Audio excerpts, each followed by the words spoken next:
Rising up out of the Sierra Nevada mountains, magnificent towers of rock and densely forested slopes are a testament to the forces of nature that shaped these beautiful highlands.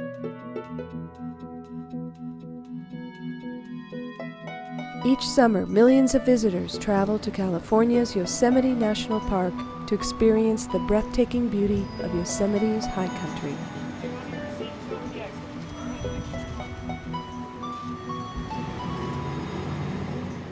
In Tuolumne Meadows, great waves of polished granite spill across the landscape. The rock formations were shaped by the flow of massive glaciers that once carved this majestic highland.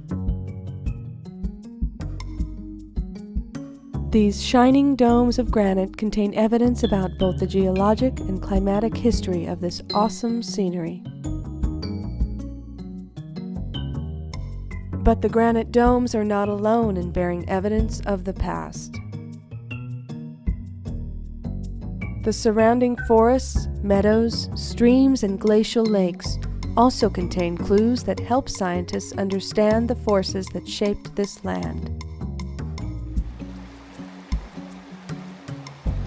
By summer, most of the snow and ice collected in the high peaks has melted, and some of the high country's runoff has made its way into Tenaya Lake.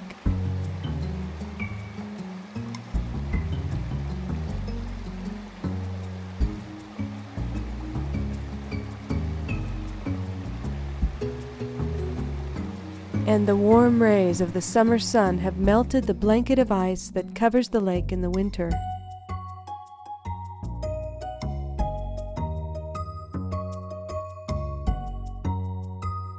Despite this endless cycle of freeze and thaw, Tenaya Lake holds secrets about the forces that shaped the Sierras.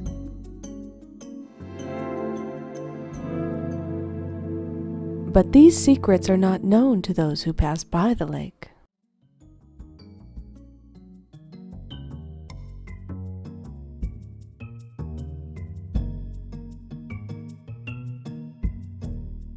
Exploring the depths of Tenaya Lake in search of new evidence about climate history, research divers use dry suits to withstand the lake's icy, dark water. Because of the lake's high altitude, specialized breathing gases are used to help reduce the diver's risk of getting potentially crippling decompression sickness.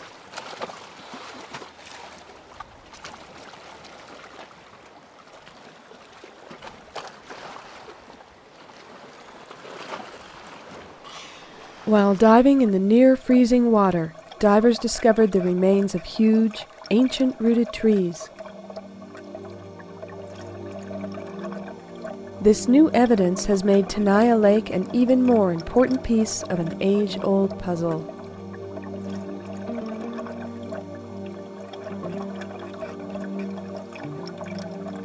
In silence, the ancient trees stand, rooted to the floor of the lake.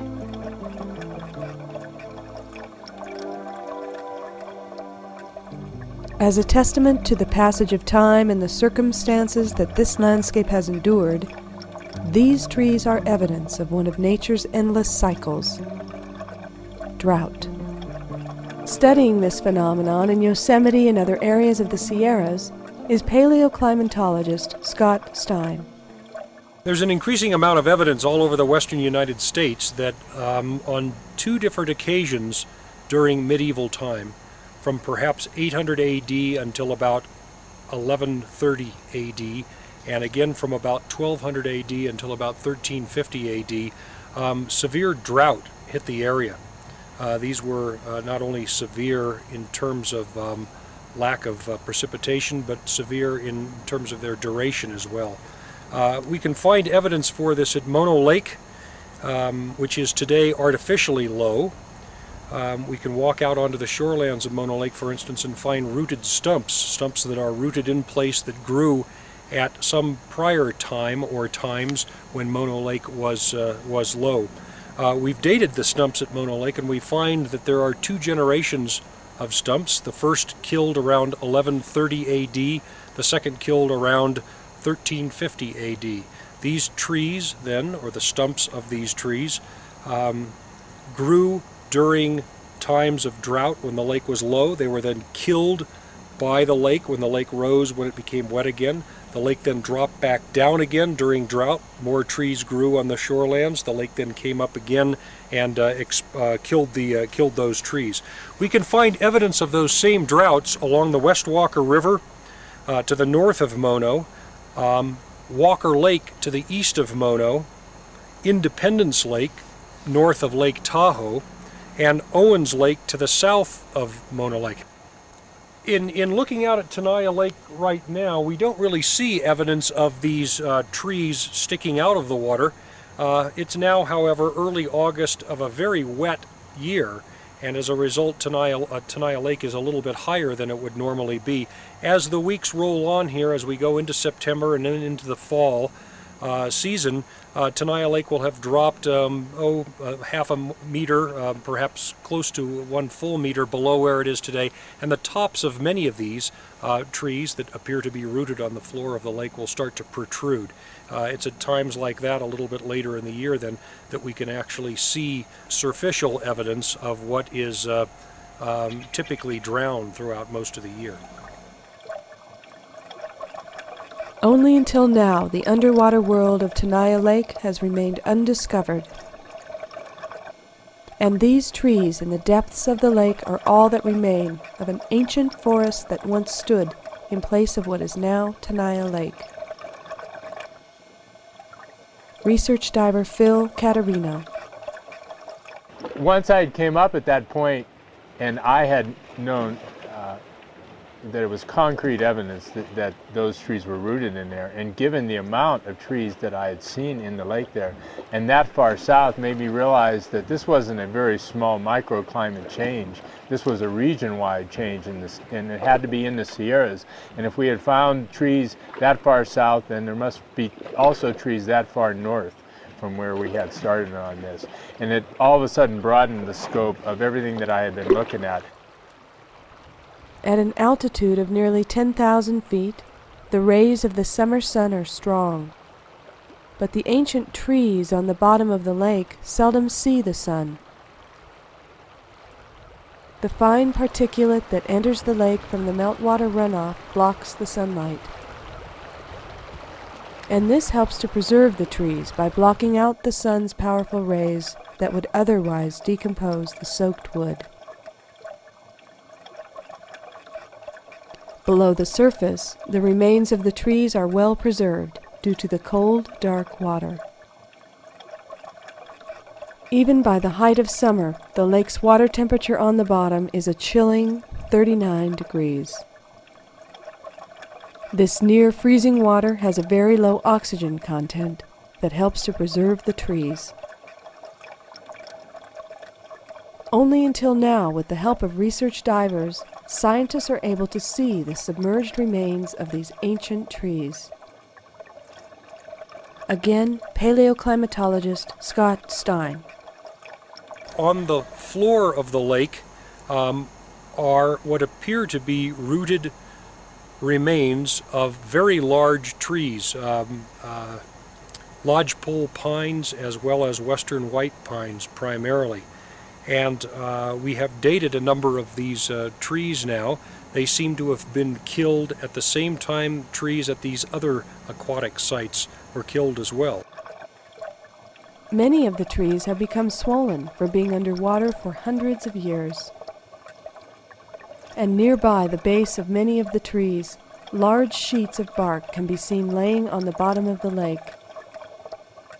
This bark could no longer hold on to the tree as it slowly expanded in the icy water.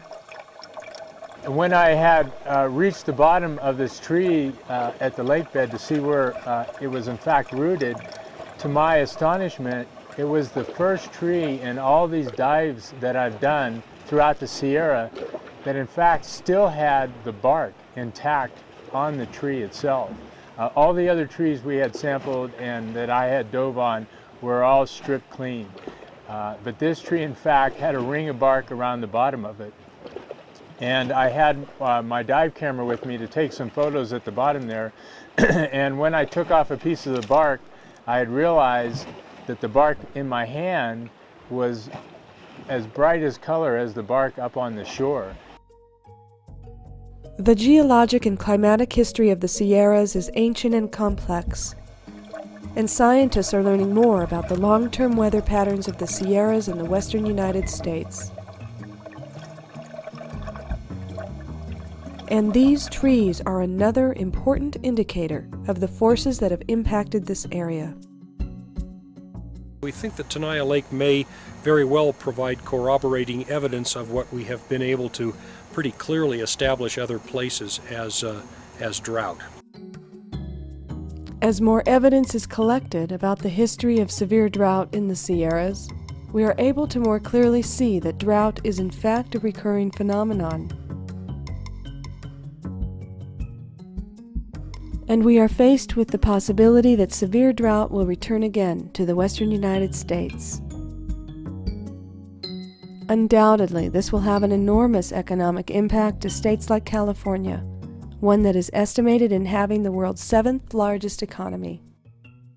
When you look at the ramifications of this, in what a very short time of just 100 years, what we have done development-wise, infrastructure in the whole West Coast and California specifically, has been entirely built on a very small piece of the climate puzzle. And that puzzle can change very easily, and what it would do is devastate the infrastructure we have built in the West Coast. Today, many parts of California do not have enough water to sustain the growing demand.